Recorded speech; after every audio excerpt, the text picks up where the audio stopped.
Ever since the start of 2021, the new year has really sparked more renewed interest in real estate.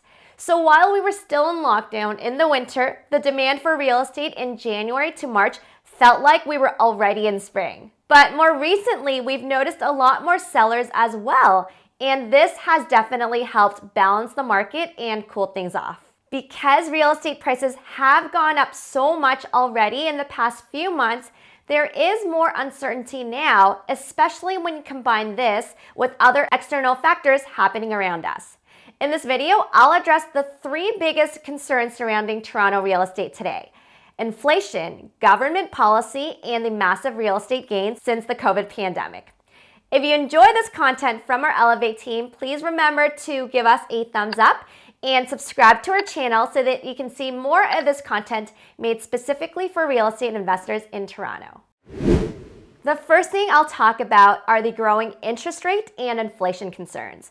Our Canadian inflation rate before the pandemic was a healthy 2% per year, but once COVID came, we saw inflation come to a full stop.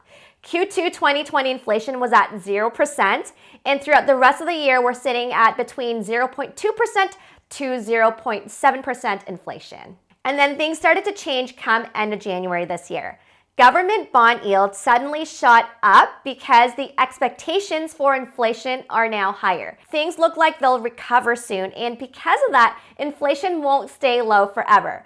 A lot of people and businesses have been benefiting from recent low borrowing rates, so naturally, consumer spending is expected to head upwards, taking inflation along with it. And because inflation expectations are higher, government bond yields, the rate we're willing to lend money out to the government, has to be higher as well for it to cover expectations for higher inflation. General borrowing rates are also linked to government bond yields, so this drives up the cost of borrowing for businesses. This is why you've seen a slowdown in stock prices, because business profit margins are expected to compress. Rising bond yields also affect real estate, and the fixed mortgage rates are actually directly correlated to bond yields. 5-year fixed rate mortgages were the lowest in February at 1.39%, but has since then moved back up to 1.6%, which is still very low, but a relatively big jump in a short period of time. The higher returns that we have seen during the pandemic might have been short-lived. In the next while, there could be more cooling off in the stock and real estate markets before things start to revert back to long-term growth rates. In the long run, stocks have annual returns at around 8%. Toronto real estate on its own have similar returns at around 7% annual appreciation, but with much lower volatility. Once you add in leverage to real estate, your long-term returns are much higher while maintaining similar volatility rates compared to stocks. So if you're trying to choose the best long-term investment option of the two, it's got to be Toronto real estate. Besides inflation and interest rates, another wild card that can affect real estate prices are other types of government intervention.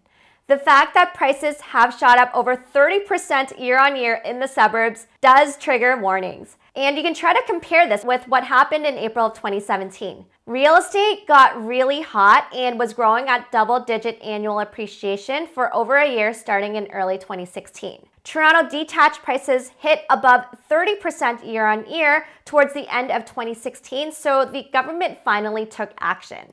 In April of 2017, the government introduced the foreign buyers tax in the Greater Golden Horseshoe region to calm the market, and it worked. After the news, people tried to rush and sell their properties, so listings shot up by 62% between March and May, and sales dropped by a more minor 5.7%. But this was definitely enough to throw the market out of whack, changing sentiments from a strong seller's market to now a buyer's market, and prices dropped 25% within a 4-month period, reaching the lows in August of 2017. From the regulator standpoint, the Bank of Canada insists that they're not concerned about the overheated housing market and believes that the economy is weak and actually welcomes the real estate growth. Now, if you dig deeper, this is because the Canadian economy has actually become super reliant on residential real estate, and it might be too big to fail. Residential real estate has become a growing part of Canada's GDP, and now it's actually approaching 10% of our total GDP. If you look at it from another angle, here are more facts. Toronto real estate hasn't actually gone up that much, and the recent price gains are short-lived, lasting only a few months. Last year in February, Toronto real estate had the second highest property prices in the Greater Toronto Area. But after the pandemic, we're now dropped to fourth place, and Toronto real estate has actually only grown by 0.6% year on year. On the other hand, Halton and Peel are now more expensive than Toronto, and the crazier Durham and Simcoe County regions are now seeing 36 to 38% annual appreciation. So based on this, Toronto doesn't actually need cooling measures from the government. But what you should note is that the COVID price growth in these suburbs probably isn't sustainable because Toronto is the long-term better performer. When it costs more to live in a house in Pickering versus Toronto, end user buyers will stop moving there. Investment properties are also a no-go in the suburbs because rent yields look a lot worse with higher property prices over there. And when you combine this with immigration coming back and people wanting to move back to the core, the better topic might actually be a rebalancing of real estate prices between regions. And so, as a real estate investor, how should you go about if you want to invest in real estate in today's market? Always start with fundamentals. Real estate returns are primarily weighed on appreciation, and if you want to learn more about this, make sure you check out this video right here. So, your best bet is actually to choose asset classes and locations that have the best long-term appreciation. Number 2, you got to understand your risk tolerance. What's right for you might not be right for me. For example, Toronto condos might seem like a deal because it's a lot cheaper now, but you'll likely have to deal with negative cash flows and higher price fluctuations. And if you don't feel comfortable with that, don't even think about it. Number 3, get the right facts. When you're comparing real estate returns, there are a lot of variables, and the accuracy of assumptions is probably even more important than the final number.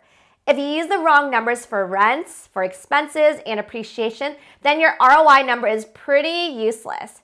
When you work with us, we know the facts. We do hundreds of leases a year, and we're always working on a few renovation projects. So rest assured, we will provide you with precise numbers that can help you make the best real estate investing decisions very quickly. Number 4, make objective decisions.